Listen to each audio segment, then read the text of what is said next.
जो आपके 6 to 8 class की वर्कशीट आ रही है, वर्कशीट नंबर 9, ठीक है। अब इसकी हिंदी मीडियम की जो वर्कशीट है वो मैंने बना दी है और लिंक मैंने डिस्क्रिप्शन में शेयर कर दिया। अगर आप हिंदी मीडियम वाले हैं तो आप हमारी वो वीडियो देख सकते हैं, ठीक है।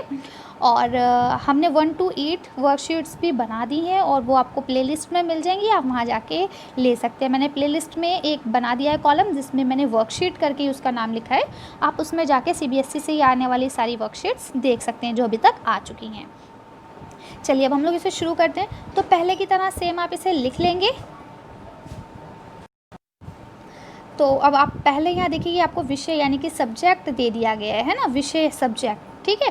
तो आप यहाँ लिख लेंगे कि आपका सामाजिक विज्ञान है ना, सामाजिक विज्ञान को इंग्लिश में क्या कहते हैं, सोशल स्टडी, ठीक है। तो आप यहाँ पे सोशल स्टडी लिख लेंगे, यहाँ आप अपना नाम लिख लेंगे, यहाँ आप अपने क्लास टीचर का नाम लिख लेंगे, ठीक है। ऊपर आप डेट डाल के अपनी क्लास लिखेंगे। यहाँ 6 to 8 लिखा है लेकिन आप अपनी क्लास लिखेंगे जिस क्लास में भी आप हैं। चलिए अब हम लोग इसे पढ़ना शुरू करते हैं। अब देखिए यहाँ क्या लिखा है, the sun is in the centre of the solar system, यानी कि जो सूरज है वो सोलर सिस्टम के बिल्कुल सेंटर में है, यानी बीचम बीच में है। और आपको ये बात पहले से ही पता होगी कि सारी जो भी ग्रह हैं हमारे 8 के 8 पृथ्वी समेत, है ना, वो सब सूरज के ही चक्कर लगाते हैं। जैसे अगर हम मान लें इस तरह से ये हमारा सूरज है तो ये इसके इर्द गिर्द साइंटिस्ट ने मतलब कल्पित रेखा है, जिसे हम एक तरह से इंग्लिश में क्या बोलते हैं, ऑर्बिट बोलते हैं, ठीक है। ये ओरिजिनल नहीं है लेकिन ये साइंटिस्ट ने अपने दिमाग से बना ली है। इसी के ऊपर आपकी पृथ्वी और 8 ग्रह जो हैं वो चक्कर करते रहते हैं अपनी अपनी ऑर्बिट में।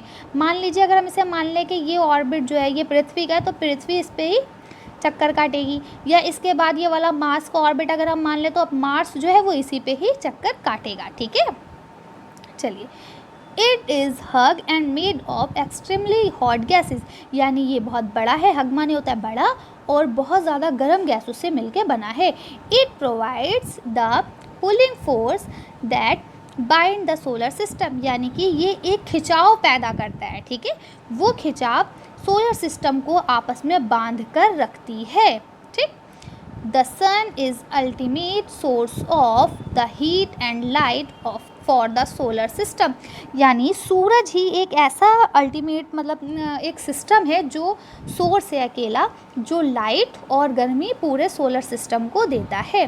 बट दैट ट्रेमेंडस, यानी कि भयानक है ना, heat is not field so much by us, यानी जो सूरज की, लेकिन बट माने लेकिन है ना, लेकिन जो उसकी भयानक गर्मी है, ठीक है, वो हम फील नहीं कर पाते। क्यों नहीं कर पाते?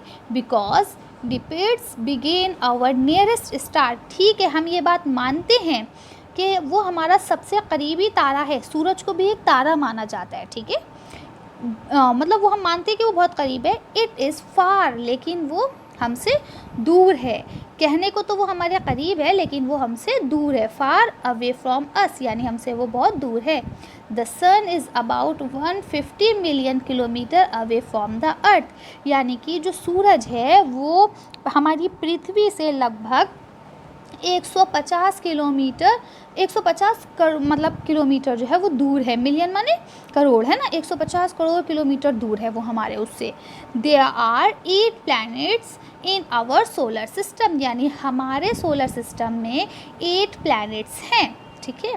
अब उन्होंने उसके नाम बताए हैं in order of their distance from the sun, यानी सूरज से जो उनका डिस्टेंस है उसके अकॉर्डिंग हम आपको नाम बता रहे हैं। दे आर, वो हैं। अब कौन कौन से देखिए, सबसे पहले यानी सूरज है तो सूरज के बाद क्या है, सबसे पहले मरकरी, उसके बाद वीनस, उसके बाद अर्थ, मार्स, जुपिटर, सैटर्न, ठीक है।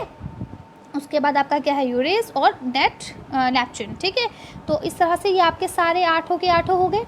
अब इस तरह से आपका चैप्टर कंप्लीट होता है कि इस तरह से इन्होंने बता दिया कि हमारा सोलर सिस्टम है जिसमें एक सूरज के अलावा 8 ग्रह हैं और बहुत सारे जो है तारे वगैरह भी हैं और एक चांद भी है। चांद को भी तारा ही बोला जाता है, ठीक है। अच्छा, अब आपका पहला क्वेश्चन जो ये अंकल आपसे पूछ रहे हैं, क्या पूछते हैं देखते हैं। बोलते हैं 4 planets have been given in the following ring, find these, यानी इन्होंने बोला कि जो ये आपको दिया गया है ये, ठीक है, इसके अंदर कीवर्ड्स के अंदर आपको 4 प्लैनेट्स के नेम दिए गए हैं। अब आप इन्हें ढूंढें, ठीक। चलिए मैं आपकी ढूंढने में मदद करती हूँ। पहला आपको यहाँ से मिलेगा, देखिए ये रहा वीनस, मिल गया? ठीक। अब अगला आपका देखिए यहाँ से ये रहा मरकरी, डन। ठीक। नेक्स्ट आपका देखिए ये रहा मार्स, हो गए 3। और लास्ट यानी 4th ये रहा आपका सैटर्न। तो आपके चारों हो गए, आप इसको अच्छे से बना के लिख लेंगे।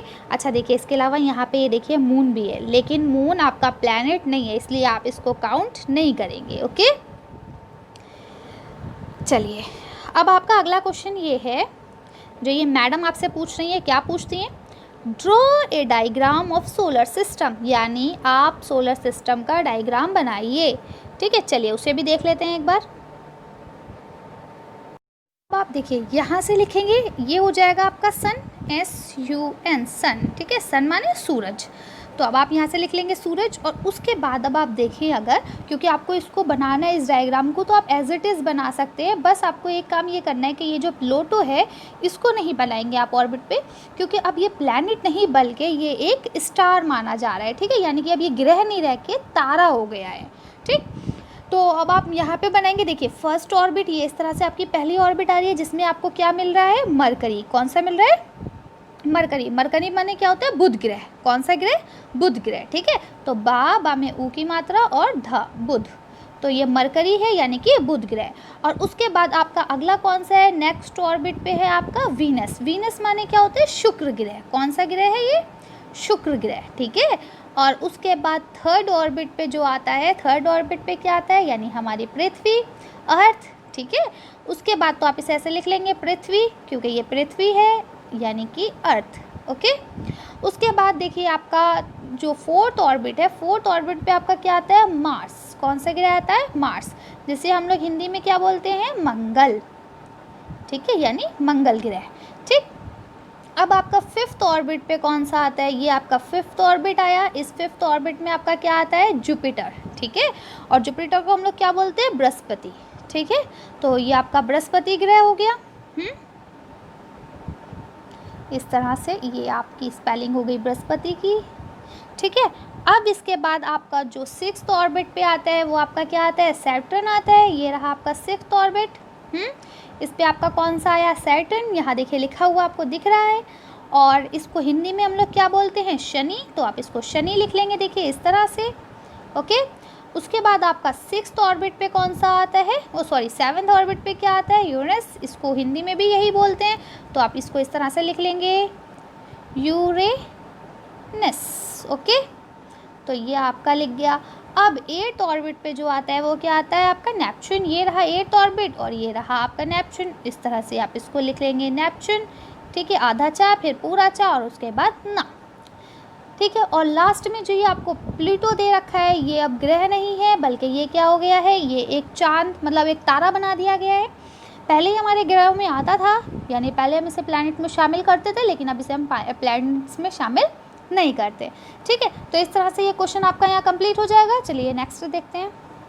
थर्ड क्वेश्चन जो है इसमें क्या लिखा है? ये जो भाई साहब आपसे पूछ रहे हैं थर्ड क्वेश्चन, क्या पूछते हैं देखते हैं।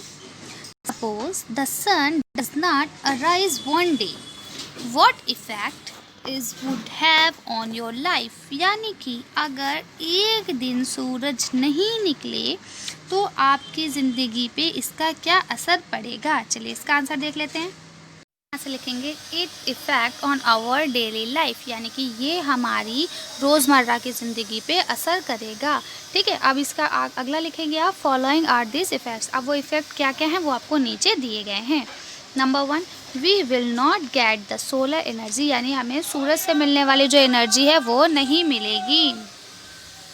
फिर सेकंड क्वेश्चन आपका है the viral effect on our body get high, यानी कि हमारी बॉडी पे जो वायरस का हमला है वो बहुत ज़्यादा हो जाएगा, क्योंकि सूरज की वजह से वो वायरस जो है वो मर जाते हैं। ठीक है, अब धूप नहीं होगी तो कैसे मरेंगे। थर्ड पॉइंट है the cloth does not easily get dry, यानी कि सूरज की जब रोशनी नहीं होगी तो उससे जो हम कपड़े सुखाते हैं वो बहुत देर में सूखेंगे। इस तरह से आपकी ये वीडियो ख़त्म होती है। आज की वीडियो में बस इतना ही। अगर आपको हमारी वीडियो पसंद आई हो तो प्लीज़ इसे लाइक और शेयर करें। अगर अभी तक आपने हमारे चैनल को सब्सक्राइब नहीं करा, प्लीज़ हमारे चैनल को सब्सक्राइब करें। Thank you for watching.